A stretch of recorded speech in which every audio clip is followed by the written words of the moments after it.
여러분, 우리는 지난주에 예수님은 누구인가, 예수님께서 직접 스스로 자신이 누구신지 밝히신 말씀을 우리가 함께 살펴봤습니다. 예수님은 크게 세 가지로 말씀을 하셨죠. 첫째는 예수님 자신이 하나님과 동등하다, 이렇게 말씀을 하셨어요. 그래서 예수님을 통해서만이 하나님을 알 수 있다라고 선언을 하셨습니다. 그리고 그 관계를 유지하는 것이 순종이다라고 우리가 말씀을 나눴죠. 그리고 두 번째는 생명을 주시는 분이다. 하나님께서 예수님에게 모든 것을 살릴 수 있는 부활의 능력, 이 생명의 능력을 맡겨주셨다라는 거죠. 그래서 이것을 믿는 사람에게는 늘 소망이 있고 미래가 있고 또 축복을 누리게 되는 겁니다. 그리고 세 번째는 심판의 권세를 가지셨다. 이것도 역시 하나님께서 예수님에게 맡겨주신 권세가 아닙니까? 그래서 예수님이 오시고 이 땅에 구원의 기준이 달라졌다, 구원의 기준이 새로워졌다라고 말씀을 드렸습니다. 구원의 기준이 이제 예수님을 믿느냐 믿지 않느냐, 믿는 자는 생명의 부활로, 믿지 않는 자는 심판의 부활로 나오게 된다.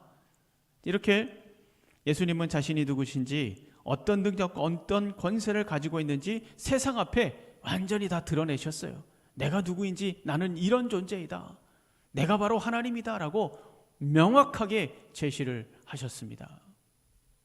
오늘 우리가 함께 나눌 말씀은 뭐냐면, 예수님이 직접 자신이 메시아라는 것을 증명하는 말씀이에요.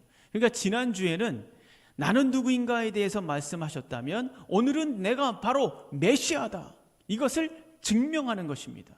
지난주에는 내가 메시아에서 이런 일을 하는데 나는 이런 존재야 라고 말씀하셨다면, 오늘 말씀은 내가 바로 메시아다라는 것을 증명하시는 겁니다. 여러분 한번 생각해 보세요. 만약에 여러분의 집에 어떤 사람이 소식을 하나 가지고 왔습니다. 어떤 소식을 가지고 왔냐면, 자기도 모르는 땅이 있었다라는 거죠. 자기도 모르는 땅 5만 평이, 이게 상상을 해보시는 거예요. 5만 평이 국토부에서 이 토지를 정리하면서 우연찮게 발견이 된 거예요. 그래서 그 5만 평을 나도 모르고 있는 땅을 내가 상속하게 됐다라는 겁니다.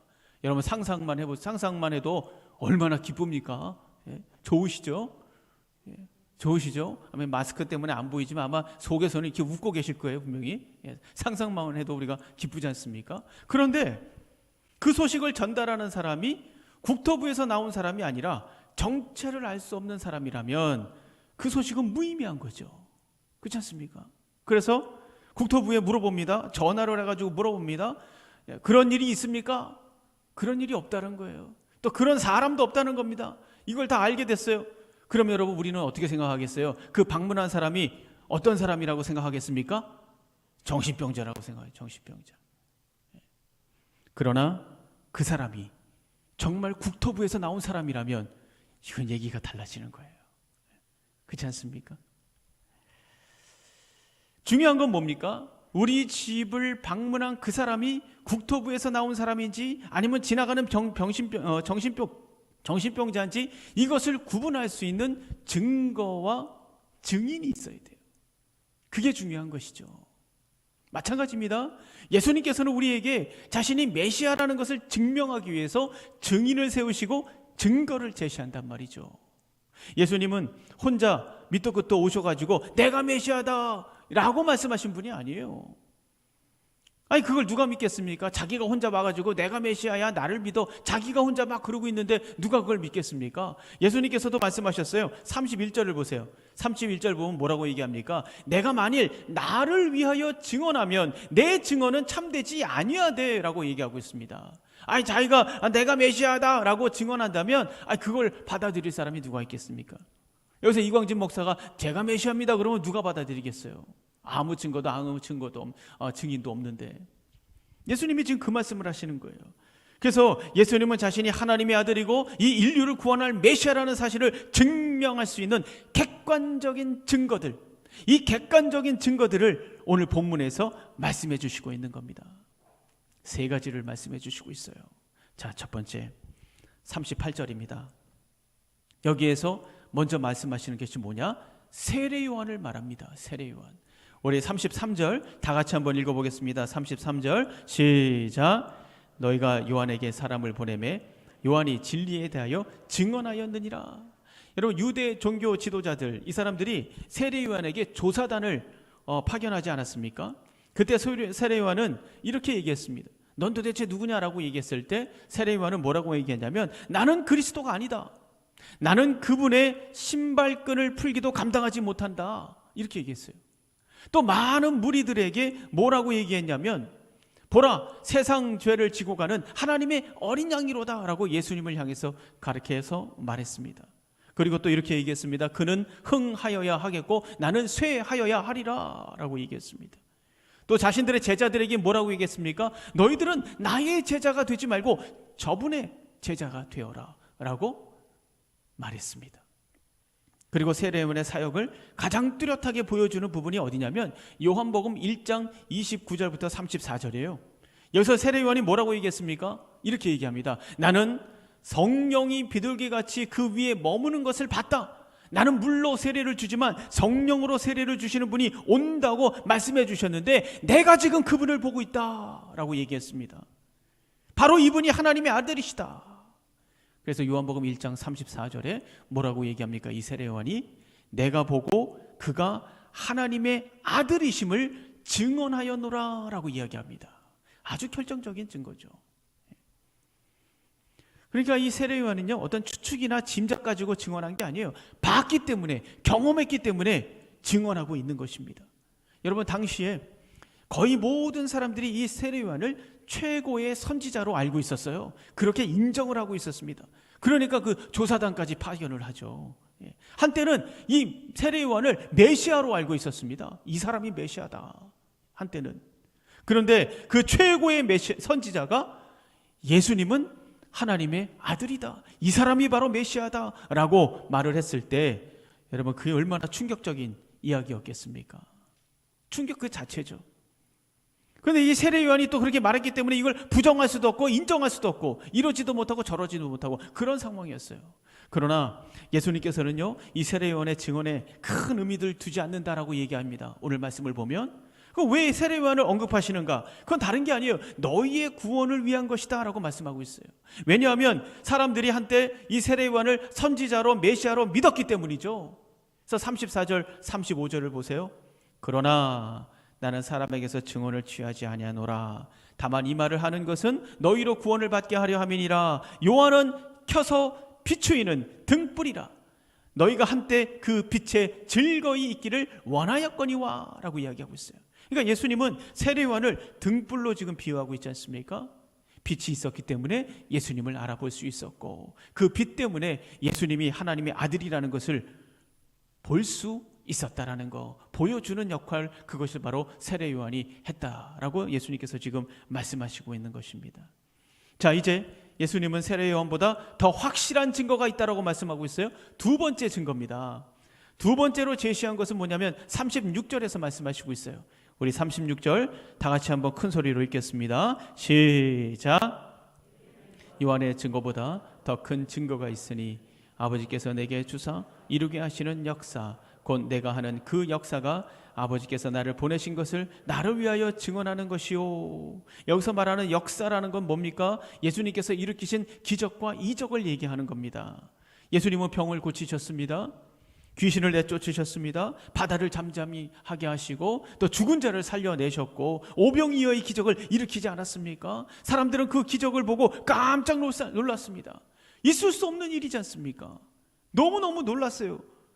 한두 번 그런 일이 일어났다면 어쩌다 그랬겠지 이렇게 생각하지만 예수님은 많은 사람들이 보는 앞에서 정말 기적 같은 일들을 일으키셨습니다. 그래서 부정할 수가 없는 거예요. 부정할 수가. 병을 고치시고 이적과 기적을 보여주셨습니다. 사도 요한은 이런 이적을 표적이라고 말했습니다. 무슨 말입니까? 하나의 상징이라는 것이죠. 병 고치는 거 뭔가를 상징하고 있다는 거죠. 이런 기적들 다 뭔가를 상징하고 있다는 거예요. 그래서 표적이라고 얘기합니다. 예수님에게 신적인 정체성이 있다는 것을 보여주는 표적이다라고 이야기하는 거예요. 병을 낫게 하는 거, 여러분 이걸 통해서 뭘 얘기하는 겁니까? 예수님께서 생명의 주관자시다, 이걸 말씀하시는 거예요. 이것을 보여주시는 겁니다. 그리고 보리떡 5개, 물고기 2마리, 이걸 가지고 수천 명을 먹이시잖아요. 이건 뭘 얘기하는 겁니까? 예수님께서 예수님은 생명을 유지하게 하는 분이 바로 예수님이시다라는 것을 말씀해 주시는 거예요. 그리고 또 보세요. 소경의 눈을 뜨게 하셨지 않습니까? 이게 무슨 말입니까? 육신의 눈을 뜨게 할 뿐만 아니라 영의 눈을 뜨게 하는 분은 누구냐? 그게 바로 예수님이시다라는 것을 보여주시는 것이라는 거죠. 자, 여러분, 이런 것들은요 갑자기 일어난 일들이 아니에요. 이미 수천 년 전에 구약에서 예언되었던 내용들입니다. 이사야 35장 5절에 보면 그때에 맹인의 눈이 밝을 것이며 못 듣는 사람의 귀가 열릴 것이며, 그러니까 예수님을 통해서 우리가 나음을 얻을 것이다 라고 성경에서 이미 말씀하시고 있는 겁니다. 더 놀라운 기적은 뭡니까? 하나님께서 직접 말씀하신 거예요. 37절 38절 한번 보세요. 거기 이렇게 예수님이 말씀하십니다. 또한 나를 보내신 하나님께서 친히 나를 위하여 증언하셨느니라. 너희는 아무 때에도 그 음성을 듣지 못하였고 그 형상을 보지 못하였으며 그 말씀이 너희 속에 거하지 아니하니 이는 그가 보내신 이를 믿지 아니함이라. 이게 유대 종교 지도자들을 두고 얘기하는 겁니다. 자, 여러분, 언제 하나님께서 직접 말씀하셨습니까? 예수님께서 세례 요한에게 세례를 받으실 때 하늘에서 음성이 들렸다고 그랬어요. 그러니까 하나님이 직접 증언하신 겁니다. 마태복음 3장 17절 보면 이렇게 말씀하시고 있어요. 하늘로부터 소리가 있어 말씀하시되 이는 내 사랑하는 아들이요 기뻐하는 자라 하시니라 라고 하나님께서 직접 말씀하셨습니다. 마가와 누가는요 하나님이 직접 말씀하시는 말씀을 기록했다라고 말하고 있어요. 마태는 예수님뿐만 아니라 그 주위에 있는 모든 사람들이 그 음성을 들었다라고 기록을 하고 있습니다. 그러나 이 종교 지도자들, 이 사람들은 하나님을 보지도 못했고 듣지도 못했어요. 왜냐? 왜 이 사람들은 듣지도 못하고 보지도 못했냐? 너희 속에 말씀이 없고 너희가 의도적으로 믿지 않기 때문이다 라고 말씀하시고 있습니다. 자, 이제 세 번째 증거입니다. 세 번째 증거는요 구약 성경이에요. 구약 성경. 세례요한의 증거, 기적의 증거, 구약 성경의 증거, 여기까지 왔지 않습니까? 이 세 가지 증거 중에서 가장 강력한 증거가 뭐냐? 바로 이 구약 성경의 증거예요. 왜냐하면 이 구약 성경의 증거는요 기적들처럼 그냥 지나가는 사건이 아닙니다. 세례요한이 말했던 것처럼, 세례요한의 증거처럼 다른 말 때문에 흐려지는 그런 증거가 아니에요. 이건 너무나도 명확한 것이죠. 39절을 보세요. 39절 우리 다 같이 한번 읽겠습니다. 시작. 영생을 얻은 줄 생각하고 성경을 연구하거니와 이 성경이 곧 내게 대하여 증언하는 것이니라. 여기서 성경, 구약 성경 얘기하는 거죠. 여러분, 이 바리새인들은요 어떻게 구원을 받았다고 생각을 하십니까? 이 바리새인들은 어떻게 구원받는다고 생각했는지 여러분 아세요? 이 사람들도 구원을 기대하고 있었을 거 아니에요. 어떻게 구원받는다고 생각했는지 여러분 생각해 보셨나요? 이 사람들은요 성경을 연구하고 율법을 지키고 혈통과 할례를 통해서 구원받는다고 생각했어요. 그러니까 자기들은 이미 구원받았다고 생각했어요. 우리가 구원받는 건 당연한 것이다. 혈통과 할례고 또 성경 연구하고 있고 율법 지키고 있으니까 우리는 의롭다. 자기들이 구원받는 것은 당연하다.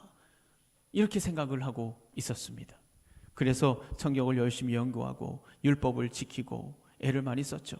그러나 그들 안에 죄가 있었습니까? 없었습니까? 그들 안에 죄가 있었어요.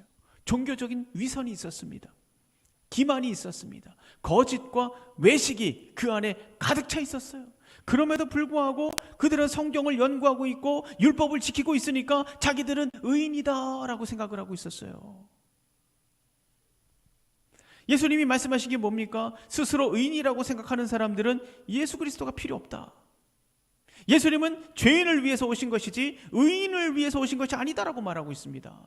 자신이 의인이라고 착각하는 사람을 위해서 오신 것이 아니라 자기가 죄인이라는 것을 깨닫고 구원의 소망을 원하는 사람들, 구원을 소망하는 사람들, 그 사람들을 위해서 오셨다라고 말씀하셨잖아요. 자, 그러면 이 구약 성경의 핵심은 뭡니까? 구약 성경의 핵심은 유대 민족, 너희들이 구원받은 백성이야, 이걸 말하는 게 아니에요. 구약 성경의 핵심은 뭐냐? 메시아를 증거하는 겁니다. 너희를 구원할 메시아가 오신다. 메시아를 증거하는 거예요. 그리고 그 메시아가 바로 예수 그리스도, 바로 나다라고 예수님께서 지금 말씀하시는 것입니다. 여러분, 구약 성경에 예수님에 대한 예언이 몇 개가 나오는지 아세요? 300개가 넘습니다. 300개가. 구약 성경에 벌써 예수님을 예언한 게 300개가 넘어요. 예수님의 동정녀 탄생 이미 구약에서 말씀을 하고 있습니다. 베들레헴에서 태어나시는 거 다 얘기하고 있어요. 애굽으로 이주하는 사건, 나귀를 타고 입성하는 사건, 이 유대인들이 증오하고 그리스도의 순환과 또 제자들의 배반과 예수님께서 십자가에서 뼈가 꺾이지 않는 것과 그리고 죽음과 부활 등등등등 수많은 사건들이 이미 구약 성경 안에 예언이 되어 있었다라는 거죠. 여러분 잘 아시는 이사야 53장에서는 예수님의 순환과 고난에 대한 말씀을 하고 있지 않습니까? 시편 22편에는 십자가 처형, 이것이 얼마나 잔혹하고 얼마나 무서운지, 얼마나 고통스러운지 이걸 생생하게 묘사하고 있지 않습니까? 이미 구약 성경에서 예수님의 모든 것을 예언하고 있다는 것을 우리가 볼 수가 있어요. 그래서 이것을 통해서 하나님께서는 우리에게 뭘 얘기하시는 겁니까? 우리에게, 야, 너희는 고아가 아니야. 너는 혼자가 아니야. 너는 죽고 말 존재가 아니야. 너에게 아버지가 있어. 너에게 하나님 아버지가 있다. 이것을 말씀해 주시는 것이 구약 아니겠습니까? 그래서 성자 하나님을 보내주신 거예요. 예수님을 보내주신 겁니다. 그런데 너무나도 감사한 것은 하나님은 예수님만 보내신 것이 아니라 우리가 알아볼 수 있도록 하나님의 아들이시고 인류를 구원할 메시아다, 이것을 알아볼 수 있도록 증명할 수 있는 증거들, 이 증거들과 함께 보내주셨다라는 거죠. 예수님만 덩그러니 보여주신 거 아니에요. 그 증거들, 명확한 증거들을 보내주신 겁니다. 아이고, 저기요, 저는 저 예수님 몰랐어요. 제가 듣지 못했거든요. 저는 메시아인지 몰랐습니다. 저는 설명이 없어가지고 예수님을 몰랐어요. 이런 변명을 못하도록 명확한 증거들과 함께 보내주신 거예요. 세례 요한의 증거, 기적의 증거, 구약 성경의 증거, 이 세 가지를 주신 거죠. 그런데 여러분, 이렇게 자명한 증거들이 있는데도 불구하고 왜 우리는 예수 믿는 것이 이렇게 힘든 것인가? 어떻게 생각하십니까? 그 이유는 우리가 이 세 가지 증거에 집중하지 않기 때문에 그래요. 명확한 이 세 가지 증거가 있는데도 불구하고 우리는 우리의 욕심과 탐욕을 따라서 다른 것으로 증거를 찾으려고 애를 쓰기 때문에 그렇습니다. 사업이 성공하면 예수님이 있는 것이고, 또 병이 치유되면 예수님이 있는 것이고, 좋은 대학 가면 예수님이 있는 것이고, 승진하면 예수님이 있는 것이고, 아니면 없는 것이고. 그러나 여러분 생각해 보십시오. 그것은 여전히 자기가 하나님이 된 것이지 우리 구주 예수 그리스도를 찾는 방법이 될 수 없습니다. 그러면 어떻게 해야 예수님을 알 수 있습니까? 지금 말씀드린 이 세 가지 증거, 이 세 가지 증거에 집중하는 거예요. 말씀을 읽으시는 겁니다. 성경을 읽으셔야 돼요. 그리고 예수님의 기적을 묵상하시는 겁니다. 하나님이 말씀하신 그 음성을 믿는 것입니다. 세례 요한의 증거를 듣는 것입니다. 그러면 예수님이 누구신지 우리가 명확하게 알 수 있어요. 자, 그렇다면 사람들은 왜 예수님을 믿지 못하는 겁니까? 이렇게 자명한 사실들이 있는데 이 사람들, 세상 사람들 왜 예수님을 믿지 못하는 겁니까? 예수님이 바로 하나님의 아들이시고 나를 구원하기 위해서 오셨다고 하는데, 아니 왜 그것을 믿지 못하는가? 예수님은 그 이유를 말씀해 주시고 있어요. 5가지 말씀하시고 있습니다. 첫째, 우리 40절 보세요. 우리 40절 말씀을 다 같이 한번 읽겠습니다. 40절 다 같이 시작. 영생을 얻기 위하여 내게 오기를 원하지 아니하는도다. 영생을 얻기 위하여 내게 오기를 원하지 않는다. 첫 번째 이유는 예수님에게 오기를 원하지 않는다는 거죠. 여러분 생각해 보세요. 음식이 있어요. 근데 음식을 구경만 하고 있다고 해서 배가 부릅니까? 구경만 하고 있다고 맛있습니까? 아니죠. 먹어야 돼요. 숟가락을 들고 밥을 퍼서 먹고 젓가락으로 음식을 집어서 먹어야 됩니다. 먹어야 맛을 알고 먹어야 배부른 거예요. 여러분, 아름다운 풍경도 마찬가지입니다. 사진으로 보고 영상으로 보고 거기에 감흥이 있습니까? 아, 멋있다, 이 정도지. 뭐 그렇게 감흥이 없어요. 직접 가서 보는 거하고는요 천지 차이입니다. 직접 가서 보고 직접 경험하고 직접 내가 먹어야죠. 예수님께 마찬가지죠. 예수님께 나와야 예수님이 누구신지 알게 되는데 자꾸 그것을 거부하니까 알 수가 없는 거예요. 거부하니까. 왜 거부하는가? 왜 거부하는가? 그것을 우리가 영생할 수 있는 존재라는 것을 인정하지 않기 때문입니다. 나도 모르게 그걸 잊어버리고 있는 거예요. 내가 영생할 수 있는 존재라는 것을 자꾸 잊어버리고 인정하지 않기 때문이에요. 왜냐하면 모든 관심이 현실에 집중되어 있기 때문이죠. 이것이 마치 전부인 것처럼 현실에만 집중되어 있는 거예요. 물론 여러분, 현실에 집중하는 거 그거 나쁜 거 아닙니다. 현실을 직시하면서 열심히 살아야죠. 문제는 뭐냐? 현실을 직시하면서도 미래를 보아야 되는데 그 미래를 보지 못하는 거예요. 미래를 보지 못하는 겁니다. 이것이 우리의 문제예요.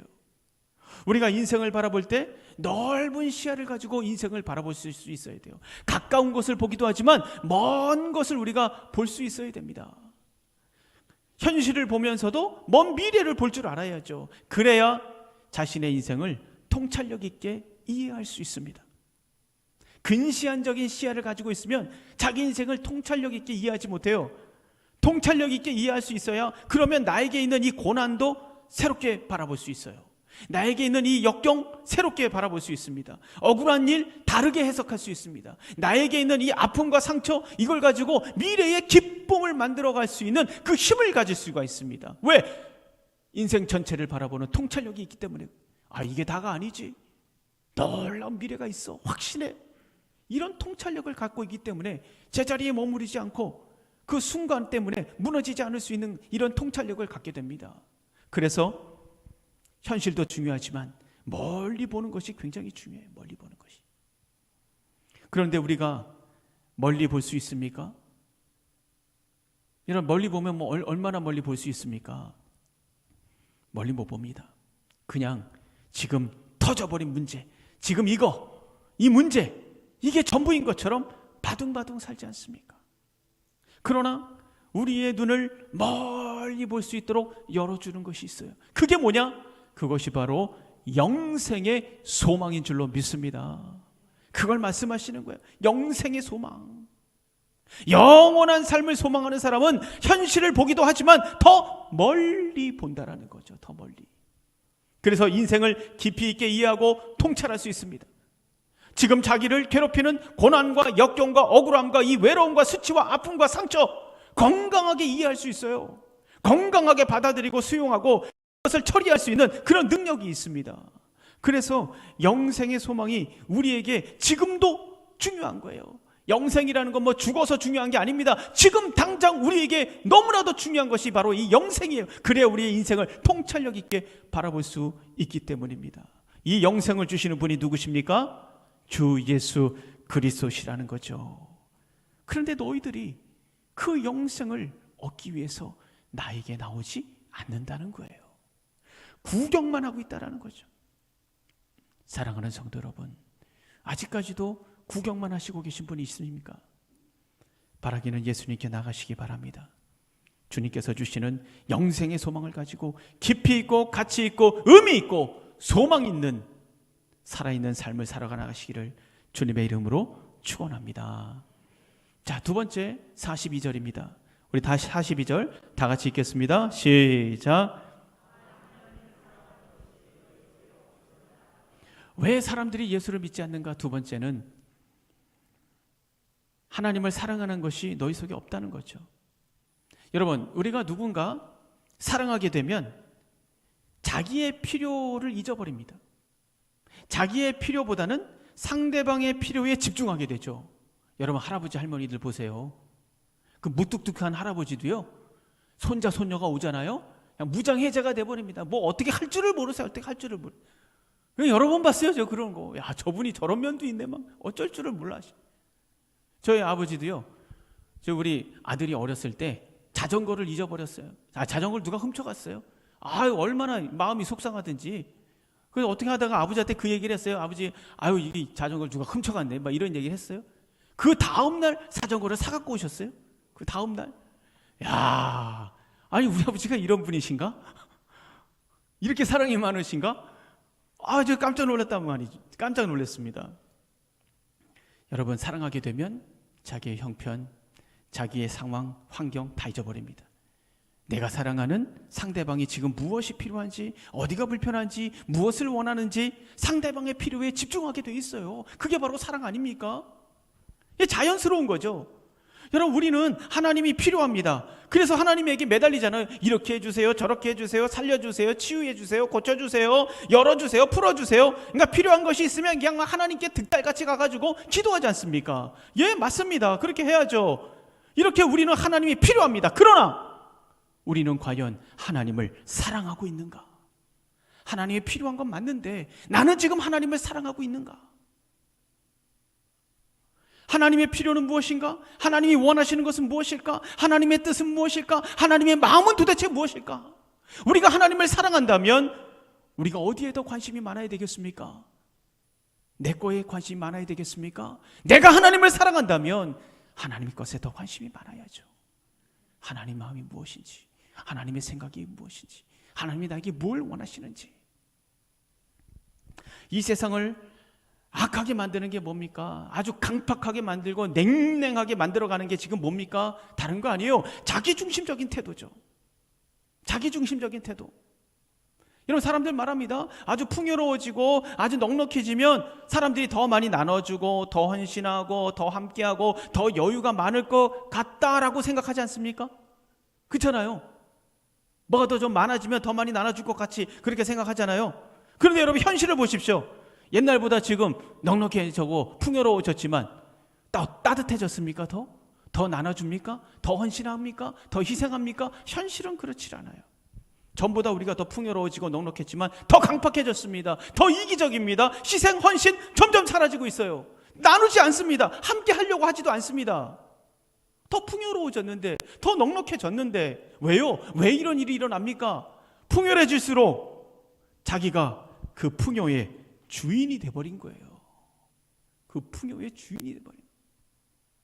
그래서 그 풍요 때문에 교만해지는, 자기 중심적인 태도를 갖게 되는 거예요. 여러분, 우리는 이런 시대의 흐름을 거부할 수 있어야 됩니다. 이런 시대의 흐름을 그냥 흘러가는 게 아니라 거부할 수 있어야 돼요. 자기의 필요에만 집중하는 이 세대의 흐름에 도전할 수 있기를 주님의 이름으로 축원합니다. 그래서 거센 물살을 뚫고 올라가는 그 연어처럼 이 시대를 살아가는 것이 하나님이 원하시는 것이고, 그것이 하나님을 사랑하는 것이죠. 자, 세 번째입니다. 43절 보세요. 43절 우리 다 같이 한번 읽겠습니다. 시작.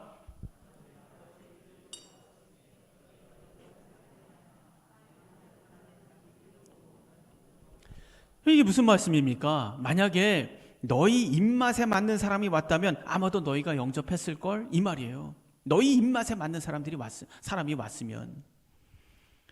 여러분, 당시에 이 유대인들 중에는요, 자신이 메시아라고 주장하는 사람이 많았어요. 예수라는 이름도 많았습니다. 그 흔한 이름이었어요. 예수라는 이름이 자기 백성을 구원한다는 그 뜻을 가진 이름이 흔한 이름이었어요. 그리고 내가 메시아라고 말하는 사람들이 종종 나타났어요. 그런데 이 사람들은 사람들이 기대하고 원하는 요구를 주장했습니다. 우리가 승리할 겁니다. 영광과 기쁨이 있을 겁니다. 물질적으로 풍요해질 겁니다. 이렇게 얘기했죠. 사람들이 기대하고 사람들이 요구하는 입속에 달콤한 말들을 많이 했습니다. 그래서 그들의 주장과 사람들의 욕심이 맞아떨어졌기 때문에 메시아로 받아들여졌어요. 그래서 그 사람들, 꽤 많은 사람들이 그 사람을 따라가고 그렇게 했습니다. 점점 사라지고 없어지고 했지만 그 얘기를 지금 하시는 거예요. 실제로 예수님 이후에 132년에서 135년에 무슨 일이 있었냐면, 여러분, 유대인들이 로마에 저항하고 있을 때 당시에 최고의 랍비가 뭐라고 얘기했냐면, 이 반란군 지도자, 이제 로마와 로마를 대항하는 이 반란군 지도자를 가지고 뭐라고 얘기하냐면, 이 사람이 별의 아들이다, 별의 아들. 이 사람이 바로 메시아다라고 선포를 했습니다. 이 사람이 바로 우리를 독립시켜줄, 유대인을 구원해줄 수 있는 메시아다. 정치적으로 독립시켜주고 우리의 기독권을 회복시켜줄 사람이 바로 이 사람이야. 이 사람이 유대인의 메시아다라고 선포를 했습니다. 그러니까 사람들이 다 메시아인 줄 알았죠. 랍비가, 최고의 랍비가 메시아라고 얘기하는데 메시아라고 다 알죠. 그러니까 뭐 난리가 났습니다. 좋아가지고. 그러니까 유대인들의 생각과 조건이 딱 맞아떨어진 거예요. 그래서 그를 메시아라고 인정을 했어요. 하지만 그 사람이 전쟁에서 이겼을까요? 졌을까요? 졌습니다. 돌변했어요. 이후에 랍비들이 뭐라고 얘기한 줄 아세요? 저 사람은 거짓 메시아다. 자기들이 메시아라고 해놓고 자기들이 또 그걸 번복한 거예요. 거짓 메시아다라고 얘기를 했습니다. 그러니까 여러분, 성경에서 말씀하시는 메시아인가, 이게 중요한 게 아니에요. 이 사람들은 자기들의 욕심을 채울 수 있는가 없는가, 이것이 그들이 생각하는 메시아였다는 거죠. 여러분, 인간의 마음 깊은 곳에 욕망이 있습니다. 오히려 사람들은 거짓 메시아를 기다리고 있는 줄로 모릅니다. 진짜 메시아가 오면 불편하죠. 좋은 게 좋은 거지 뭐 라고 말하는 메시아, 이런 메시아를 기다리는 거예요. 그러나 여러분, 진짜 필요한 것이 무엇인가? 결코 포기할 수 없는 것이 무엇인가? 영원한 것은 무엇인가? 분별하실 수 있기를 바랍니다. 넷째, 44절입니다.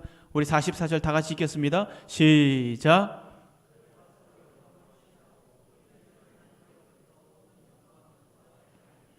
어찌 나를 믿을 수 있느냐? 유대 종교 지도자들의 최고의 관심이 뭐였을까요? 이 사람들의 최고의 관심은 사람들에게 존경과 찬사를 받는 것입니다. 이게 최고의 인생 목표였어요. 한마디로 자기가 높아지는 것이죠.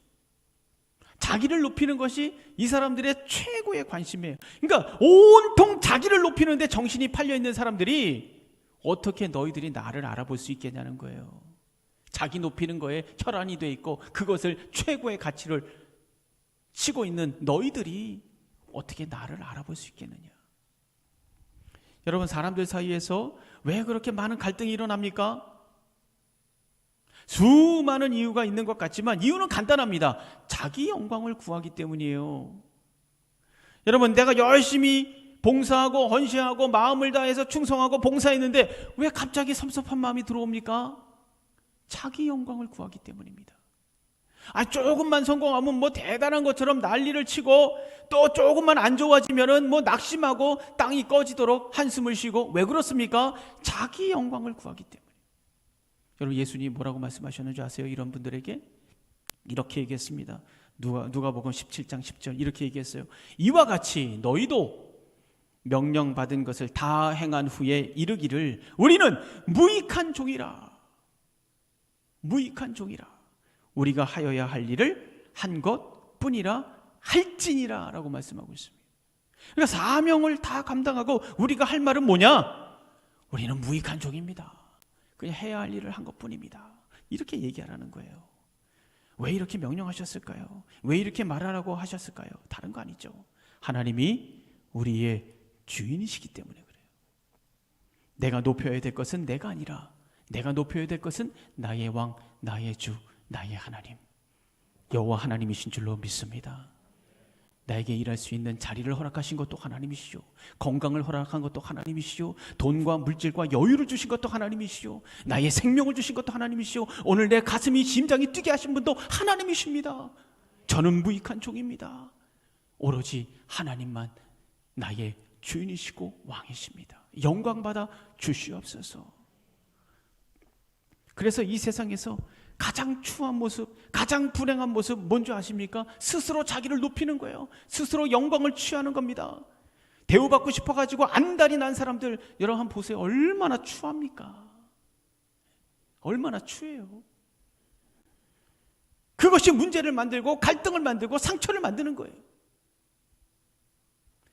자기 영광을 내려놓고 오로지 하나님만이 여러분의 영광이 되기를 주님의 이름으로 축원합니다. 마지막 다섯 번째예요. 마지막 다섯 번째는 성경을 믿지 않기 때문이다 라고 말씀하시고 있어요. 우리 45절부터 47절 세 절인데요. 우리 다 같이 한번 천천히 45절부터 47절 다 같이 읽겠습니다. 시작.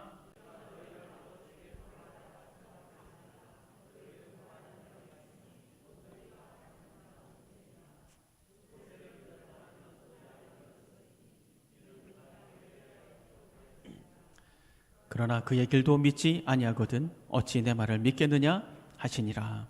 너희가 구약 성경을 제대로 읽지 않았고 믿지 않았기 때문이라는 거죠. 그래서 예수를 알아보지 못한다는 거예요. 모세가 쓴 구약 성경을 제대로 읽었다면 예수 그리스도를 믿지 않을 수 없다는 거죠. 제대로 읽었다면. 여러분, 레위기 같은 성경은요, 구약의 복음서입니다. 레위기 전체가 통째로 예수 그리스도를 말하고 있어요. 그런데 이 구약성계 박사라는 사람들이 그걸 알아보지 못합니다. 메시아를.